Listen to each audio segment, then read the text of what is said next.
What's the difference between snoring and sleep apnea? And is snoring always sleep apnea? Now, they are certainly related. Snoring and sleep apnea occur when there's a blockage between the top of your windpipe and the back of your nose. There's three sorts of blockage in broad terms that can occur. If the blockage is partial, but there's still lots of flow, then that's simple snoring. And if I can illustrate, that's like that, noisy breathing, but no blockage. Secondly, you can have what's called a hypopnea, which means reduced breathing, and that's where you get noisy, partially blocked breathing. So that's a sort of scenario. And in technical terms, it's when the airflow is reduced by 50%.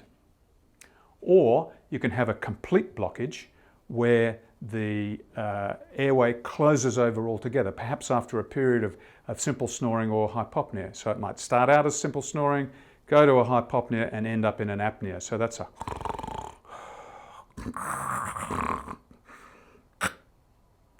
blockage. So snoring isn't sleep apnea. Snoring doesn't always result in sleep apnea, but the two are very, very commonly associated, and one may be an indicator that the other is present.